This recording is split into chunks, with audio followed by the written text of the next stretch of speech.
અને કલાકારને મજા ત્યારે આવે જ્યારે સેજ આપણે ઓલું અને આ જ ગીત જ્યારે આપણો બાપલિયો ભાવનગરમાં આપણે જે ફેમસ છે એક જ વસ્તુ છે બાપ, જો કે બે વસ્તુ છે. બે વસ્તુમાંથી એક વસ્તુ તો આપણે રાકેશભાઈ જેવા હીરા ઘર હતા ત્યારે એ લોકો ત્યાં બહુ ખાતા હતા બાપ.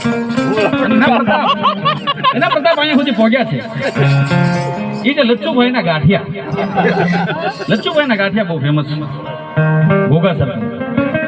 પણ એની અરે કૃષ્ણકુમાર સિંહજી બહુ ફેમસ છે બાપ. કૃષ્ણકુમાર સિંહજીને જ્યારે આપણે યાદ કરીએ ત્યારે આપણને મન થાય કે આપણે બિરજુભાઈ બારોટને બોલાવીએ. કૃષ્ણકુમાર સિંહજી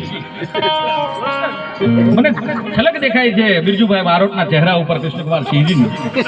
એટલે અમુક કલાકારો છે જે કલાકારો મુંબઈથી આવ્યા છે, અમુક બેલ્જિયમથી આવ્યા છે, અમુક દિલ્હીથી આવ્યા છે. અમુક લાલ ટી શર્ટ પહેરીને આવ્યા, અમુક કાળું ટી શર્ટ પહેરીને આવ્યા. તો એને આપણે રિક્વેસ્ટ કરશું કે સ્ટેજ ઉપર આવી જાય તો શું છે કે ઘોંઘાટ વધે. એટલે બિરજુભાઈ બારોટને એકવાર જોરદાર તાળીઓની ગડગડાટ કે